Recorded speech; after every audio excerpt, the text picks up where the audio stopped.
आप लोग जुगाड़ करते हैं। तो डिवाइन स्पार्क हम भले ही नाम लिख दिए हैं, लेकिन अभी आप इसको देखने वाले हैं सिंपल इलेक्ट्रिक फील्ड के कॉन्सेप्ट से। तो डिवाइन स्पार्क मतलब वही बिजली का गिरना आपको हम बताने जा रहे हैं। बिजली कैसे कड़कती है, कैसे गिरती है, क्या क्या इसमें कॉन्सेप्ट है वही। तो जैसा कि आपको पुराने समय में लोग कहते थे कि भाई बिजली गिरा मतलब भगवान का कहर आप पे टूटा है, तो वही बता रहे हैं कि भगवान का कहर आप पे टूटता है तो पहले भगवान संकेत भेजते हैं, यानी पहले पूरा माहौल तैयार होता है, तूफान तैयार होता है, थंडरस्टॉर्म, जिसमें कि बिजली गिराने की शक्ति है। तो पूरे विश्व में एक साल में कितने थंडरस्टॉर्म गिरते हैं? तो 16 मिलियन, है ना। इतने थंडरस्टॉर्म आते हैं एक साल में। एक साल में 16 मिलियन, यानी कि अगर हम एक दिन की बात करें तो लगभग 43,000 पर डे इतने थंडरस्टॉर्म एक दिन में गिरते हैं। इससे ज्यादा ही समझ लीजिए, तो ऑलमोस्ट का लिखे, यानी कि एक दिन में इतना इतना, यानी एक घंटे में कितना, यानी पूरे विश्व में पर घंटे में इतना थंडरस्टॉर्म आ रहा है, इतना बिजली बिजली तो नहीं, इतना तूफान उठ रहा है, बिजली वाला तूफान। और उस हिसाब से अगर एवरेज निकाला गया है तो वैल्यू आपको बताएं तो एक सेकेंड में, ध्यान रखिएगा, एक सेकेंड में लाइटनिंग फ्लैश मतलब बिजली का चमकना एक सेकेंड में कितनी बार होता है? तो याद रखिएगा 100 लाइटनिंग फ्लैश ये होता है आपको पर सेकेंड, यानी एक सेकेंड में 100 बार बिजली चमकता है पूरे विश्व में एक सेकेंड में। यानी कि अगर हम बात करें एक दिन का, पूरे दिन का, तो आपको पूरे दिन में 8 मिलियन यानी 80 लाख लाइटनिंग फ्लैश मिलेगा पर डे में, समझ रहे हैं। 8 मिलियन बार बिजली चमकेगा पूरे विश्व में। अगर आप कहीं ऊपर चले जाए, अर्थ को देखे, सब लाइट से आपको दिख रहा है, तो आपको कहीं ना कहीं 8 मिलियन टाइम्स दिखेगा बिजली कड़कना। तो भाई आखिर ये लाइटनिंग फ्लैश या लाइटनिंग बोल्ट ये होता क्यों है? हम सब जानते हैं जो भी क्लाउड, जो कि चार्ज क्लाउड है, वही ऐसा क्रिएट कर सकते हैं। तो लाइटनिंग बोल्ट के लिए, बिजली गिराने के लिए, क्लाउड कुछ इस तरह से चार्ज होता है। जो क्लाउड है उसका ऊपरी हिस्सा पॉजिटिवली चार्ज हो जाता है और निचला हिस्सा नेगेटिवली चार्ज हो जाता है। ये आप जानते हैं, क्लाउड का ऊपरी हिस्सा पॉजिटिवली चार्ज और निचला हिस्सा नेगेटिवली चार्ज हो जाता है। लेकिन हाँ, ऐसा क्यों होता है इसकी कोई जानकारी नहीं है। ऐसा क्यों होता है इसकी जानकारी नहीं है, ध्यान रखिएगा। ऐसे कोई पटाल कुछ बोल दे लेकिन इसका कोई वैलिड प्रूफ नहीं है। खैर, ऊपरी हिस्सा पॉजिटिव और जब निचला हिस्सा नेगेटिव होता है तो ऑब्वियस सी बात है, इंडक्शन के प्रोसेस से, ये हमारी प्यारी पृथ्वी अर्थ, इंडक्शन के प्रोसेस की वजह से नेगेटिव चार्ज जो है यहाँ पे आपको दिखा है नेगेटिव वाला, वो अर्थ के पॉजिटिव को अपनी ओर अट्रैक्ट करेगा। ऑब्वियस सी बात है, नेगेटिव किसको अट्रैक्ट करेगा? अर्थ के पॉजिटिव चार्ज को। यानी यहाँ वाला हिस्सा अब पॉजिटिवली चार्ज। ईयरफोन यूज कीजिए, चाहे आप वीडियो में देखिए चाहे लाइव कीजिए, आप ईयरफोन जरूर यूज कीजिए, ताकि उससे थोड़ा सा आपका कंसंट्रेशन नहीं भटकेगा, या 45 मिनट में, 1 घंटे में कान कुछ खराब नहीं होने वाला है। तो नेगेटिव को पॉजिटिव अट्रैक्ट करेगा, ऑब्वियसली बात है। नेगेटिव में चलते अर्थ का एक जो सरफेस है सामने जो क्लाउड के, वो पॉजिटिवली चार्ज होगा। और ये किस प्रोसेस से होता है? By the process of induction. इसकी वजह से अब क्या होगा? इसकी वजह से प्लस से माइनस की ओर एक इलेक्ट्रिक फील्ड पैदा होगा। क्वाइट ऑब्वियस, प्लस से माइनस की ओर एक इलेक्ट्रिक फील्ड पैदा होगा। देखते हो भी काम नहीं करता है कभी कभी, प्लस से माइनस की ओर एक इलेक्ट्रिक फील्ड पैदा होगा। और ये इलेक्ट्रिक फील्ड जब इतना स्ट्रांग हो जाए कि इस रीजन में जहां पे इलेक्ट्रिक फील्ड होता है वहां पोटेंशियल होता है। अभी आपको पोटेंशियल पढ़ाए नहीं है, बताएंगे। जहां इलेक्ट्रिक फील्ड वहां पोटेंशियल जनरेट होता है। घर में कितना वोल्ट आता है? घर में 260 कहीं है, किसी देश में कुछ है, किसी देश में कुछ है, अलग अलग है ना। 240 है, 250 है, अलग अलग जगह पे अलग अलग है। मान लो 220 वोल्ट हमारे यहाँ आता है जो, उस हिसाब से। तो खैर, जब ये इलेक्ट्रिक फील्ड जो है अर्थ और क्लाउड के बीच में, ये इलेक्ट्रिक फील्ड के चलते जो इलेक्ट्रिक पोटेंशियल है वो कुछ tens of millions of voltage के आसपास हो जाए, 10-20 लाख वोल्ट यहाँ क्रिएट हो जाए, तब लाइटनिंग फ्लैश होता है। लाइटनिंग फ्लैश तब होगा जब इलेक्ट्रिक फील्ड इतना स्ट्रांग हो जाए कि इसके बीच में पोटेंशियल डिफरेंस या पोटेंशियल जो वो 10-20 लाख वोल्ट, 20-30 लाख वोल्ट के आसपास हो जाए, तब जाके आपका लाइटनिंग फ्लैश होता है। ध्यान दीजिएगा, तब जाके लाइटनिंग फ्लैश होगा और तब आपको बिजली आता हुआ दिखेगा आदम आसमान से, एकदम जमीन की ओर। लेकिन ऐसा नहीं है, फ्लैश दोनों साइड से होता है। ऊपर से नीचे आया तो ग्राउंड से भी ऊपर की ओर होता है फ्लैश, ठीक है। दोनों साइड से फ्लैश होता है। भले आपको कभी कभी नहीं, हमेशा ऐसा ना दिखे, लेकिन फ्लैश दोनों साइड से कंडक्ट कर सकता है, ऊपर से नीचे की ओर और नीचे से भी ऊपर की ओर। ध्यान रखिएगा, सिर्फ ऊपर से ही नीचे की ओर है ऐसा कोई जरूरी नहीं है। तो आखिर जब ये फ्लैश, यानी कि यहाँ जब इलेक्ट्रिक फील्ड है, पोटेंशियल है, यहाँ पे फ्लैश जनरेट हो, मतलब यहाँ इलेक्ट्रिक करंट है। तो एक थंडरस्टॉर्म की वजह से जो लाइटनिंग बोल्ट होता है, जो फ्लैश क्रिएट होता है, उसमें इलेक्ट्रिक करंट कितना होता है आपको पता है? वोल्टेज तो आप समझ गए, 20-30 लाख वोल्ट से ऊपर होता है। करंट कितना होता है? करंट ऑलमोस्ट 50,000 से लेके 1 लाख तक के बीच। कुछ ज्यादा लिखवा दीजिएगा हमसे। हाँ, इतना एम्पियर करंट देख रहे हैं, इतना एम्पियर करंट, इतना ज्यादा करंट, और पावर कितना, 1 ट्रिलियन पावर के आसपास, 1 trillion what, trillion million billion trillion, 1 trillion मतलब 10⁻12 वॉट के आसपास पावर जनरेट होता है। और ये सब कुछ होता है कुछ सेकेंड्स यानी कुछ माइक्रो सेकेंड, माइक्रो सेकेंड भी ज्यादा बोल दिए। देखो ये सब होता है tens of micro second, tens of micro second मतलब 1 सेकेंड को 1 पे आप 6 जीरो लगा दो, उतना हिस्सा में तोड़ दो, यानी 1 सेकेंड को 1 पे 6 जीरो उतना हिस्सा में तोड़ो, उसमें से 1/10 हिस्सा में ये सब कुछ होता है। यानी कि समय बहुत कम होता है। टाइम जब बहुत कम होता है तो इतना अधिक करंट, इतना अधिक वोल्टेज, इतना अधिक पावर होते हुए भी जब समय कम होता है तो एनर्जी ज्यादा जनरेट नहीं करता है। एनर्जी कुछ 100 मिलियन जूल, 100 मिलियन जूल आसपास एनर्जी, कुछ few hundred, 100-200 million joule energy generate होता है एक लाइटनिंग फ्लैश में। और 100 मिलियन जूल एनर्जी मतलब आप समझ लो कितना, एक 100 वाट का बल्ब, घर में 100 वाट का बल्ब पहले हम लगाते थे, अब तो CFL ये सब आ गया है, जो छोटा वाला बल्ब होता था 10 रुपए वाला, एक 100 वाट का बल्ब अगर आप पूरे महीने भर जलाओ तो जितना एनर्जी खाएगा वही एनर्जी हुआ। तो बताइए आप, कोई कहता है कि भाई क्या है नहीं इतना बिजली चमकता है भगवान की ओर से, क्यों ना इसका साइंटिफिक यूज किया जाए, इसको स्टोर किया जाए, इसको यूज किया जाए, इतना जो मेहनत कर रहा है, पावर प्लांट लगा रहा है, बिजली का इतना कष्ट है, इसको यूज करना चाहिए। तो ये बिल्कुल इम्प्रैक्टिकल है, पहले तो खतरनाक है, पॉसिबल नहीं है, इम्प्रैक्टिकल बहुत ज्यादा है। और अगर है भी तो इतना मेहनत, इतना पैसा लगाने के बाद इतना सा चुल्लू भर बिजली मिलेगा, क्योंकि समय काफी कम देर के लिए होता है। तो कोई भी इसका प्रैक्टिकल कोई ये बात नहीं, इसलिए कभी इस दिशा में कोई कोशिश नहीं किया गया, ना ही किया जाएगा। ठीक है, बिजली स्टोर करने वाली कोई बात अगर हो तो ठीक है, ये आप अच्छे से समझ गए।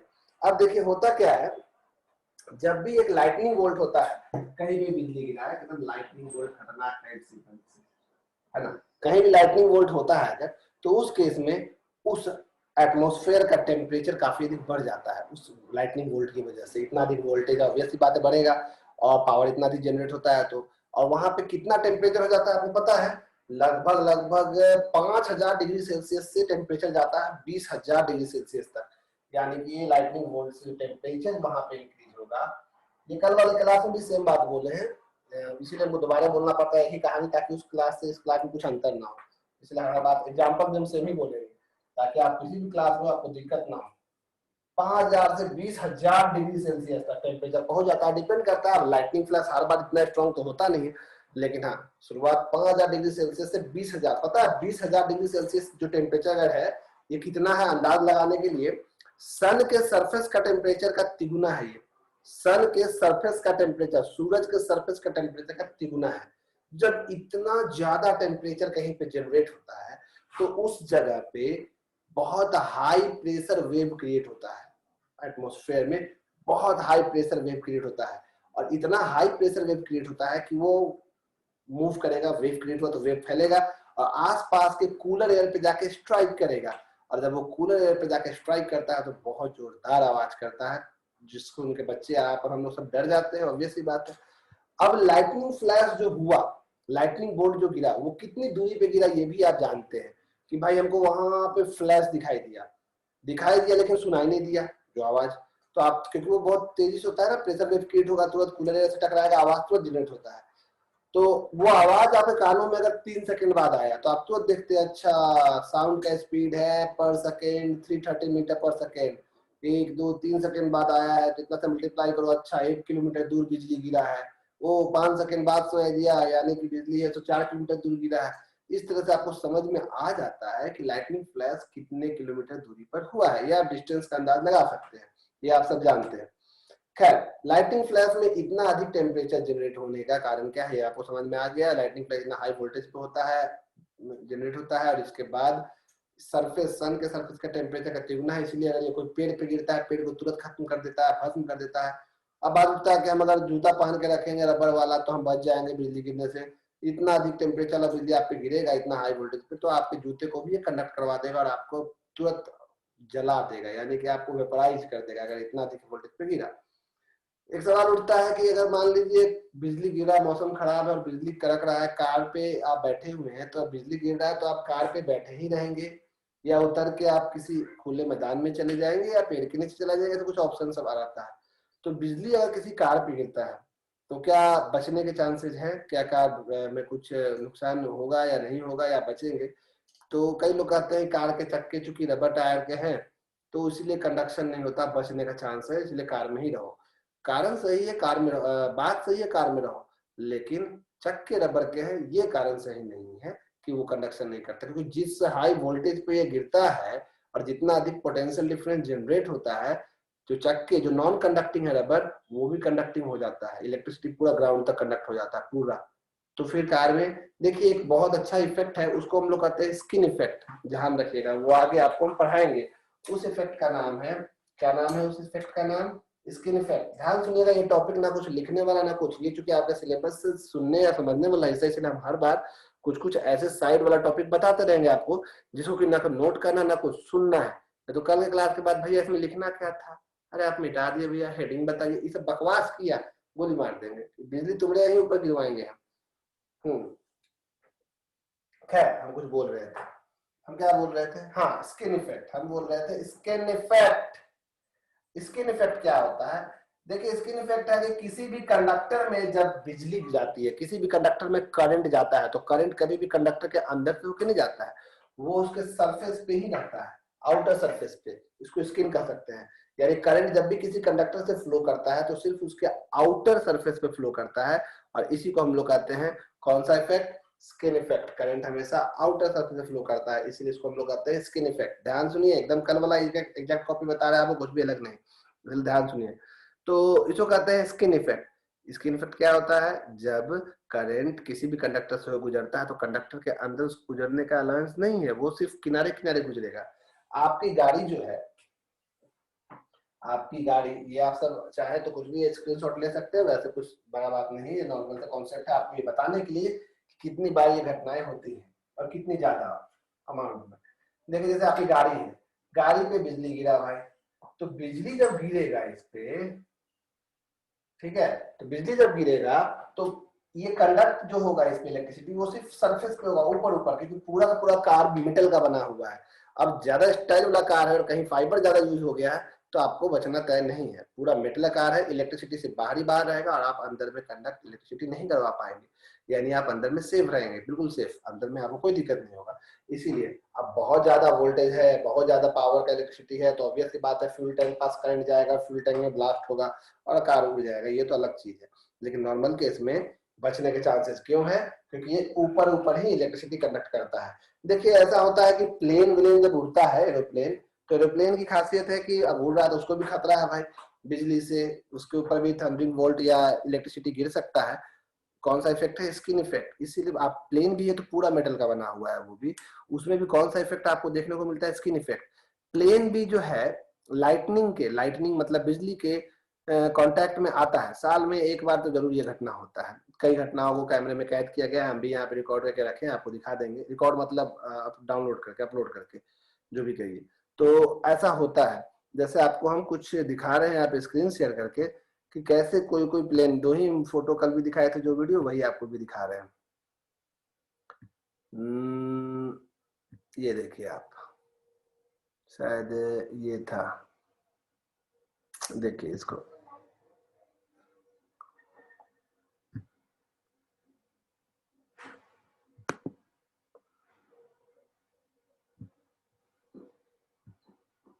देखिए आपको दिखाई दे रहा होगा, साउंड हटा ही देते हैं तो काम पे आपके असर पड़ेगा। वाह, एंजॉय गाइज। तो ये एक आपको प्लेन का देख पा रहे हैं,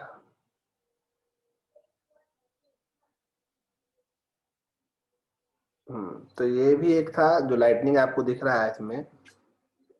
आप चाहे तो एक और है, वो भी दिखा सकते हैं आपको हम, ये देखिए, ये सब आप भी पहले देख ही चुके हैं, कोई नया चीज नहीं देख रहे हैं आप, फिर भी आप एक बार और देख लीजिए मेरे से। यूट्यूब सब में अवेलेबल है, लेकिन उसमें से जो रियल है, जो सही ढंग का है, वो देखिए, इसको देखिए, ये भी हल्का सा छोटा सा है।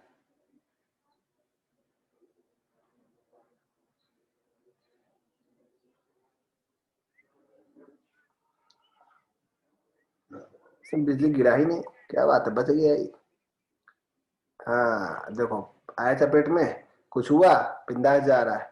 स्किन इफेक्ट देखिए, कुछ नहीं हुआ, बोल्ट दोनों साइड से है, कुछ नहीं हुआ इसको, देख रहे हैं आप, बिंदास जा रहा है। खैर, कहने का मतलब ये है कि लाइटनिंग बचा सकता है आपको ऐसे भी केसेस में। अब यहाँ पे और कुछ केसेस को समझने की कोशिश करते हैं हम लोग। जैसे बेंजामिन फ्रैंकलिन के बारे में बात तो है कि बेंजामिन फ्रैंकलिन जो है वो बहुत बड़े ही इलेक्ट्रिशियन तो नहीं बोलेंगे, साइंटिस्ट ही हुए, जो इलेक्ट्रिक फील्ड की दिशा में और इलेक्ट्रिक करंट के ऊपर में, वो लोग तो करंट बोलते भी नहीं थे, उन लोग ये कहते फायर कहते थे, इलेक्ट्रिक फायर। खैर वो धीरे धीरे पोटेंशियल ये सब कॉन्सेप्ट धीरे धीरे उन लोगों को समझ में आया। तो बेंजामिन फ्रैंकलिन बहुत ही समझदार आदमी थे, बहुत ही समझदार, और समझदार के साथ साथ लकी भी बहुत थे। उनका सारा एक्सपेरिमेंट जो हुआ है, कई बार गड़बड़ी होने के बावजूद भी सब चीज सही हो गया। जैसे उनका कहना था कि वो एक एक्सपेरिमेंट किए हैं जिसमें वो एक पतंग उड़ाते हैं, पतंग उड़ाए हैं, और पतंग के साथ में जो धागा बंधा हुआ है, धागा बारिश से गीला होता है, और उनके हाथ तक करंट आने, जब बिजली गिरेगा तो करंट यहाँ आएगा, और हाथ के यहाँ ले जाकर छूने की कोशिश करेंगे तो उनको स्पार्क महसूस होगा। ऐसा उनका कहना था। अब ऐसा उनका कहना था, लेकिन कोई आज तक देखा नहीं है। उनके एक मित्र है जोसेफ प्रेस्टली, जिन्होंने ऑक्सीजन की खोज की, कोविड के समय सबसे जरूरत चीज। तो जोसेफ प्रेस्टली ने एक लेटर में ऐसा कहा था कि हाँ उन्होंने ऐसा एक्सपेरिमेंट किया है, देखा कोई नहीं, सुना कोई नहीं, एक बार अपने खुद दावा किया, और कुछ तो ऐसा कोई खतरनाक एक्सपेरिमेंट बाद में कोई ट्राई भी नहीं किया, क्योंकि कौन बिजली से खेलेगा बिना बात का। तो इनका भी काफी अपना कॉन्सेप्ट था। तो इन्होंने पहला कॉन्सेप्ट तो ये लगाया कि भाई घरों पे बिजली, ऊंचे ऊंचे भवनों पे, मेन बात है पुराने समय में राजा का महल सबसे ऊंचा होता था, और राजा के द्वारा बनाए गए और बारूद के कारखाने, ये सब, इन सब में बिजली गिरने पे काफी नुकसान होने का डर रहता था। तो इनका अपना कॉन्सेप्ट था बेंजामिन फ्रैंकलिन का, कि अगर किसी भी बिल्डिंग के ऊपर हम एक रॉड लगा दे पतला सा, और उस रॉड के निचला लेवल को ऐसा ही छोड़ दे हवा में, ग्राउंडेड ना करे, हवा में छोड़ दे, तो यहाँ पे चार्ज आपको डिस्चार्ज करेगा लोअर एंड पे। इसके चलते इसका पोटेंशियल इतना कम हो जाएगा कि ये बिजली को अपनी अट्रैक्ट करेगा ही नहीं। और बिजली को अट्रैक्ट करेगा नहीं तो आपका बिल्डिंग पे बिजली नहीं गिरेगा। ये कहना था बेंजामिन फ्रैंकलिन का। ये एंड को ग्राउंडेड नहीं करना बोल रहे थे वो। आप आज जानते हैं कि हर घर में, बड़ा बड़ा बिल्डिंग में, सरकारी बिल्डिंग में, बड़ा बड़ा रेडियो स्टेशन में एक पतला सा रॉड होता है, और वो पूरा ग्राउंडेड होता है। लेकिन पहली बार फ्रैंकलिन ने ये बताया लोगों की, नहीं, ग्राउंडेड नहीं करने का, ग्राउंडेड करेगा प्रॉब्लम में फंसेगा भाई, तो क्या करने का भाई, तो उसको ऐसे ही छोड़ देने का। तो उनका कहना था कि ऐसे पोटेंशियल काफी वीक हो जाएगा, और इसके चलते बिजली कहीं और गिरेगा, यहाँ तो नहीं गिरेगा। इनके भी ऑब्वियस सी बात है, क्रिटिक्स थे, कहाँ क्रिटिक्स नहीं होते, हर जगह क्रिटिक्स है। हम पढ़ा रहे हैं, किसी को अच्छा किसी को खराब लगेगा, मेरे कुछ अच्छे प्रशंसक होंगे, कुछ क्रिटिक्स होंगे, उसी तरह से हर किसी के क्रिटिक्स होते हैं। तो इनके क्रिटिक्स का कहना था कि नहीं, आप उल्टा बोल रहे हैं, उल्टा ये बहुत ज्यादा बिजली अट्रैक्ट करेगा, और सच्चाई ये है कि ये बिजली अट्रैक्ट करता ही था। यानी कि ये बनाए थे कि यहाँ पे बिजली नहीं गिरेगा, और ये ऐसा सिस्टम है कि यहाँ पे बिजली गिरेगा ही गिरेगा, उल्टा कॉन्सेप्ट हो जाता है। तो कंडक्टर है, इलेक्ट्रिसिटी का अपनी ओर कंडक्ट करने की कोशिश करेगा। तो इतना ये अपने आइडिया को लेके, कौन, बेंजामिन फ्रैंकलिन, इतना ज्यादा अपने आइडिया को लेके मतलब कंफर्म थे कि राजा को जाके बोल भी दिए, राजा को बोल दिए, किंग जॉर्ज टू नाम था राजा का, तो राजा को बोल भी दिए जाके, सुनिए महाराज, सेट कर दी है आपका व्यवस्था, अब बिजली नहीं गिरेगा, लोड खत्म, अब आप चिंता मुक्त जाइए, लगाइए 40 फुट लंबा एकदम रॉड लगवाया। कहाँ कहाँ लगवाया, एक तो महल में लगवाया, हम ये कहानी कई बार आपको बता चुके हैं। एक तो महल में लगवाया, एक उनका बारूद का कारखाने में लगवाया, और कमाल की बात है, बिजली का मौसम आया, बिजली गिरा, और बारूद के कारखाने में लगवाए थे महाराज, बिजली गिरा वहीं पे। बहुत किस्मत वाले थे बेंजामिन फ्रैंकलिन, जैसा कि हम बोले, और इसीलिए साइंस में उनको सबसे लकी ये माना जाता है, साइंटिस्ट माना जाता है, क्योंकि वो कुछ गलत भी किए तो बच गए। तो विस्फोट भी हुआ, उनके कारखाने में बहुत कम नुकसान हुआ, उसके बाद में क्रिटिक्स की बात सही हुई, ऑब्वियस सी बात, उसको सुधारा गया। तो ये बेंजामिन फ्रैंकलिन का भी इलेक्ट्रिसिटी यानी कि करंट को लेके या लाइटनिंग बोल्ट को लेके ये कुछ काम हुआ। देखिए, कहीं पे भी बिजली अगर गिरता है, तो अगर आप किसी शांत माहौल में है, खेत में बिजली गिरा, आप वहां है, आप बगीचे में है, गांव में है, अपने शहर में जहां प्रदूषण कम है वहां की बात करें, शहर में नहीं, तो आपको वातावरण में यानी एटमॉस्फेयर में एक अजीब सा स्मेल सुनाई क्यों देगा यार, महसूस होगा स्मेल। वो स्मेल आपको प्लेजेंट यानी अच्छा भी लग सकता है, बुरा भी लग सकता है, क्योंकि वो स्मेल जो होता है वो ओजोन का होता है, ओजोन का स्मेल आपको मिलेगा। तो ओजोन का स्मेल कैसे मिलेगा? होता क्या है, जब कहीं भी लाइटनिंग बोल्ट होता है तो इतना अधिक टेम्परेचर जनरेट होता है वहां पे, और जब लाइटनिंग बोल्ट होता है तो वहां पे वातावरण में ऑक्सीजन मॉलिक्यूल है, ऑक्सीजन मॉलिक्यूल है। जब लाइटिंग बोल्ट होता है तो ऑक्सीजन मॉलिक्यूल डिसोसिएट हो जाते हैं, कुछ ऑक्सीजन मॉलिक्यूल। अब कुछ ऑक्सीजन मॉलिक्यूल डिसोसिएट हो गए तो O और O में होंगे, लेकिन ऑक्सीजन एटम अकेले फ्री तो रह नहीं पाता है, टूटेगा तो तुरंत जाए किसी न किसी से अटैच हो जाएगा। अब जैसे ही इससे अटैच होगा तो ये बन जाएगा O3, ये बन जाएगा ओजोन। ऑक्सीजन ऑर्डरलेस होता है, ऑक्सीजन में कोई सुगंध नहीं होता, लेकिन ओजोन का अपना एक महक होता है। कम मात्रा में ओजोन का महक बहुत अच्छा है, ज्यादा मात्रा में ओजोन का महक बहुत गंदा है। ठीक है, तो वही आपको स्मेल आपको आएगा। ये मत सोचिएगा कि मिट्टी का स्मेल आता है बारिश के बाद, बहुत लोग को वही कॉन्सेप्ट लगा देता है, वो स्मेल ये नहीं, ओजोन का स्मेल है। तो ये ओजोन का स्मेल आपको और कहाँ मिलेगा? जहां जहां आप कभी आप किसी साइड इलाके में जाइए, इधर रांची में ही साइड इलाके में जहाँ हेवी पावर लाइन गया है, 20-20 हजार वोल्ट पर जितना भी हाई वोल्टेज वायर गया है, हाई वोल्टेज तार जहाँ गया है, जहाँ पे आप खड़े हो जाए नीचे तो गन गन का आवाज आए। अगर वहां स्पार्क हो रहा है, कई जगह पे स्पार्क होते हुए रहता है, जिसको कोरोना डिस्चार्ज कहते हैं, हम आपको पढ़ाएंगे कोरोना डिस्चार्ज। अब ये कोरोना से तो कोई लेना नहीं है, ये हम लोग 12 साल से पढ़ रहे हैं, हर साल पढ़ते हैं। अब कोरोना आया तो आपको लगेगा कि अरे बाप रे बाप, कोरोना डिस्चार्ज तो पहले से साइंस वाला जानता था, ऐसा कुछ नहीं है, ये कोरोना अलग है। तो ये कोरोना डिस्चार्ज मतलब जहां पे भी स्पार्क होता है उसको कहते हैं, क्यों कहते हैं बताएंगे। तो हाई पावर वोल्टेज जहां गया वहां पे भी बहुत अधिक एटमोस्फेयर में इतना अधिक टेम्परेचर या हाई वोल्टेज जनरेट होता है, उसके चलते ऑक्सीजन मॉलिक्यूल टूट के वहां भी ओजोन बनते रहता है, और ओजोन का ही आपको स्मेल वहां मिल सकता है आराम से। तो ट्राई लीजिएगा, कभी भी आपको ओजोन सूंघने का मौका मिल सकता है, हर समय अवेलेबल है, कोई खास चिंता की बात नहीं है, शहर में तो चांस ही नहीं है। तो ये आपको बिजली गिरने का कुछ कॉन्सेप्ट था, इस तरह से लाइटनिंग बोल्ट होता है। आपका कुछ मैसेज है तब तक तो हम देख लेते हैं। फिलहाल आप लोगों ने कुछ कुछ मैसेज किया है? नहीं, कुछ मैसेज नहीं आया है। Good good good good. कुछ लोगों ने मेरे द्वारा डाला गया आज स्टेटस को अपने स्टेटस में लगाया है, उसके लिए थैंक यू। आप भैया के लिए इतना सोच रहे हैं कि इनका प्रचार प्रसार हो जाए कोचिंग का, वेरी गुड। दिव्यांशु, मोहन, मोहक, वाह, 4 लोग तो अभी कम से कम दिखे हैं हमको।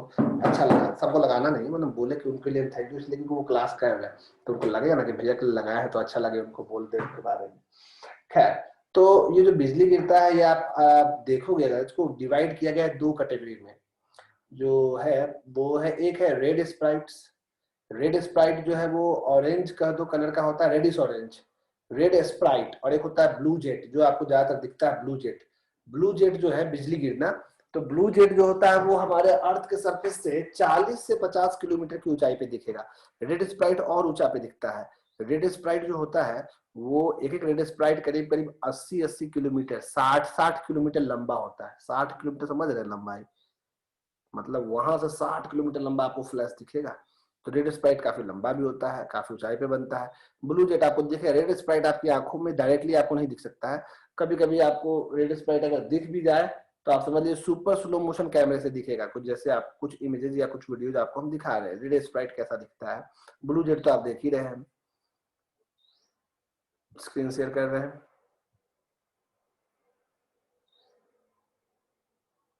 देखिए इस तरह से आपको अगर हम समझाएं, time is running out, meeting and होगा आपका 10 मिनट में, पहला मीटिंग इसी को समर्पित होता है। हाँ ये देखिए, ये आपको दिख रहा है नीचे ब्लू जेट का जोन है, नीचे वाला, ऊपर में है रेड स्प्राइट का जोन। जैसे आपको एक हम वीडियो दिखा दे रहे हैं, ये वीडियो आपको दिखेगा, कहाँ गया कल तो था, हाँ ये वीडियो,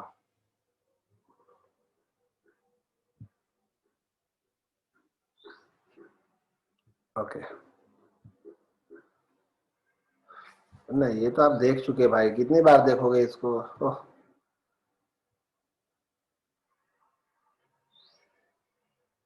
इमेज,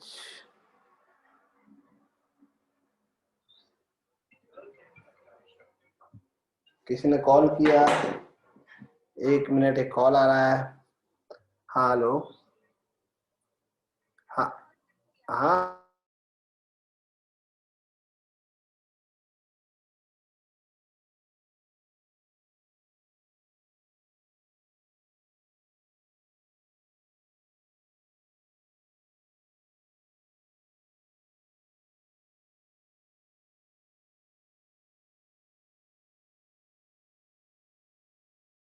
तो ये आप देख चुके हैं जो भी कॉन्सेप्ट था।